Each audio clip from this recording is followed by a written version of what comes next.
Lamau. Imagine trying to gaslight the player base of a game just because the company does not produce the model you want.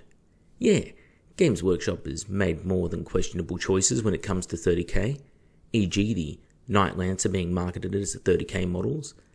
But does that mean it's a terrible model for it? No, I will run it in 40k as part of my Knight household. Does that mean I am a Games Workshop fanboy and buy each and every one of their kits? Certainly not. The Imperial Fist Librarian is a horrible model I don't want to ever put in my beautiful cloud of yellow men, ever. But as always, there is little to no nuance in your video, you simply blame the players. By the way, you never explained why a company would need to produce what players want/need, because a company needs to produce something that sells first and foremost.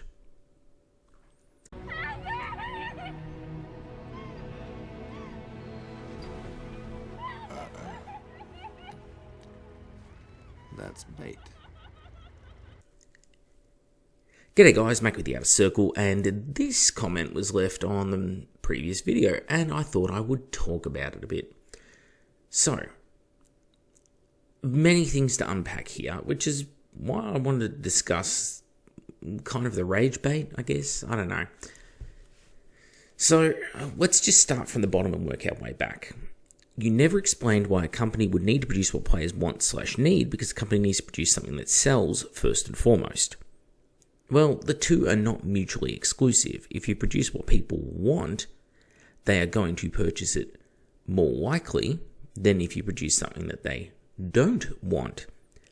And when you say that I am gaslighting the players by blaming their purchasing decisions for Games Workshop's actions, this is exactly why. Your purchasing decisions directly dictate how you were treated. If they realize they can make anything and you will buy it, there is no incentive for them to make the things that you actually need for your games, the things that help you to play your games, that help you to produce your best hobby possible, because why put that effort in when they are going to get the same return regardless? Games Workshop has got players wrapped around their little finger in that they make kits that are good. They do. They make good kits. They could make good kits that are more beneficial to the community and would sell an awful lot more of, and they would make far more profit from, but they are not inclined to do so. Games Workshop is a company that fails in spite of themselves. They're a games company that also succeeds in spite of themselves. And why do I say this? Well, they fail because many of the things that they do are just so counterproductive to what needs to be done as a company. And you see it from people who've gone to Warhammer World and they talk about how disorganized the company is. I recently had a conversation about this with people from Australia who had been to Warhammer World within the last year, talking about how people don't know what stock is where, what they have in the warehouse, nothing like that. There's no intercommunication within the company. Nobody knows what's coming over from the warehouse into Warhammer World on a daily basis, just whatever the factory has made. It's insanity. And no professional company should be run this way, but this company is, and they succeed in spite of it because of the so-called gaslit players. You support the behavior, there is no incentive for them to do better. See, other companies have a little thing called competition. Games Workshop has very little competition currently. They're a juggernaut, a behemoth in this world, and they are making money hand over fist and have a rock-solid IP, and they know that they have a very good IP. And this is meaning that people like investing firms that are bought into Games Workshop will not sell for even highly inflated, up to double what the shares are currently worth, because they can see the potential as well.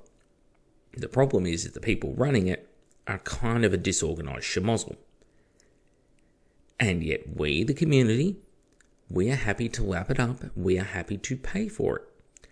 Therefore, I feel like it's not gaslighting to point out the fact that when you condone these actions, when you defend these actions, when you say, oh, well, you know, the Knight is not a 30k model, I'll admit it's probably really more of a 40k model, but I'm going to buy it anyway. Well, what's the message you've just sent?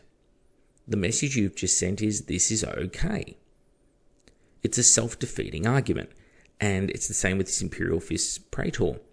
People are going to buy it. They're going to buy it in bulk. And it's very interesting to hear some of the excuses coming out about it, especially about scale.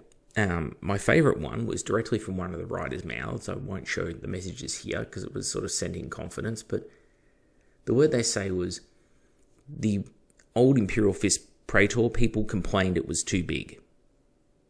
Not a admission of guilt on the company's behalf. We made it too big. No, it was you, the fucking peasants, complained it was too big. So therefore we had to make a new one. And it's like, why would you have such contempt towards your player base? I don't even think it was really contempt. I just didn't think they thought about what they were saying. Because that's how I read into the comment. But what they should be saying is, what is our priorities here? What are our priorities here? Because the priority should be to produce the kits that are most required to play the game. This should be things like your Solar Auxilia Las Rifle Tercios, your Solar Auxilia Valetaris, so both of those in plastic. It should be your Mechanicum Tech Thralls, your Mechanicum Castellax and Thalax, all in plastic. It should be your Legiones Astartes, Despoilers and Assault Marines in plastic. Okay, these are the things that people need to build the core of their army around, to build many of their themed lists, the thematic forces. They should be the priorities. Instead, we're getting vehicle. If the average list can take 3 heavy support choices, and you've given us 2 different types of Sicaran, you've given us the Predator chassis, you've given us the Leviathan Dreadnought, you've given us the Land Raider, we know the Derrideo is coming, that's already at 6 heavy support choices right there. And at the same time, we've got 1 troops choice, and even that 1 troops choice, you can at least, I can put some special weapons on it now. It's 2 troops choices, one that doesn't score and costs more than a heavy support squad, which, by the way, we also have one of, making 7 heavy support choices in plastic at least. That goes well with our 1 troops and 0 fast attack. And yeah, see the problem here. We have condoned these behaviours with our purchasing decisions. Now, is it giving too much credit to Games Workshop to say that they would recognise if we all stopped buying 30k what the problem is and that they would fix it? Maybe not. And a person in other comments did say, no, Mako, I normally agree with you, this is the wrong approach though, because what if they stop supporting 30k? My dude, they have already stopped supporting 30k for all intents and purposes. They have an incredibly slow release cycle. They're producing the kits that nobody has asked for 30k. They are failing after basically a year at a time here. When was the last FAQ update? I think it was December we decided, right? Something like 9th of December was the last FAQ update. And that update for the system, not including Siege of Cathonia, which I'll talk about maybe, that update gave us more context around basically reactions. It was a 4-page FAQ on the main game system, and it talked about reactions 28 times in those 4 pages. Not even 4 full pages, by the way. It was their one mechanic they introduced. The actual things that need changing in the game are not the things they're talking about. It's just laziness, but they know they don't have to produce quality content because, well, we consume it regardless. So it doesn't really matter to me at this point if they stop supporting the hobby. Because what are you going to say? Oh, well, I can't get Ballistic Assault Marines? Well, you can't get them now. So, you'll be right. It's probably for the better anyway. The community could make a better rule set than these people. That's the sad truth of it. They're in such a rush to put out games because they need to inflate the share price. They need to have constant sales to keep sales high, to make sure that the market demand is there. They're more focused on getting those sales than on releasing what needs to be released for the community at any given time. And because of this, there is no mentality to go back and fix their mistakes. Because what's the incentive for them? They've already sold you the product. You agreed to it, you accepted it, you bought the product. You're their whales. Each and every one of us is their whales. I don't think I hold myself on a pedestal separate from the rest of you because of this. I'm like, I've played my part too. I'm the one who created the Getting Started in Horus Heresy series, for better or worse. I'm the one who still creates content for that series to this day. But at the same time, I've had to take a step back from that because, well, look at the content I have to work with. I want to do videos talking about, this is how to build your legion, this is what you can do with your forces, etc., etc. But there are so many unbalanced quirks at the moment, it's like, well, really should probably wait for an FAQ before we try and build a list around this theme, for example. But that doesn't work because the FAQ hasn't come. And we also get content like Siege of Cathonia. You think back to what the black books were that we got in Heresy 1. Oh, here's the next update coming. Look at that. 4 new legions get introduced, a bunch of new legion units, usually about half a dozen new units would get introduced, or even whole new factions. You'd get a book like Book 3, for example. The Horus Heresy gave us an entire Mechanicum list, gave us 4 new legions. That was the... which one was that? It wasn't Massacre, it was Extermination, I think it was. The one with the Raven Guard, the Imperial Fists, Iron Warriors, and... was it Alpha Legion, that one? I think it was Alpha Legion, yeah. Because it had Battle of Paramar. So that book there, that one gave us all of those different things. We get Siege of Cathonia. You get 2 pages, maybe 3, on Legion Rapid Inducti. We got the Decurion Tank Commander upgrades, which they then subsequently nerfed in their 3-question FAQ. 3. And 2 of them were mission related.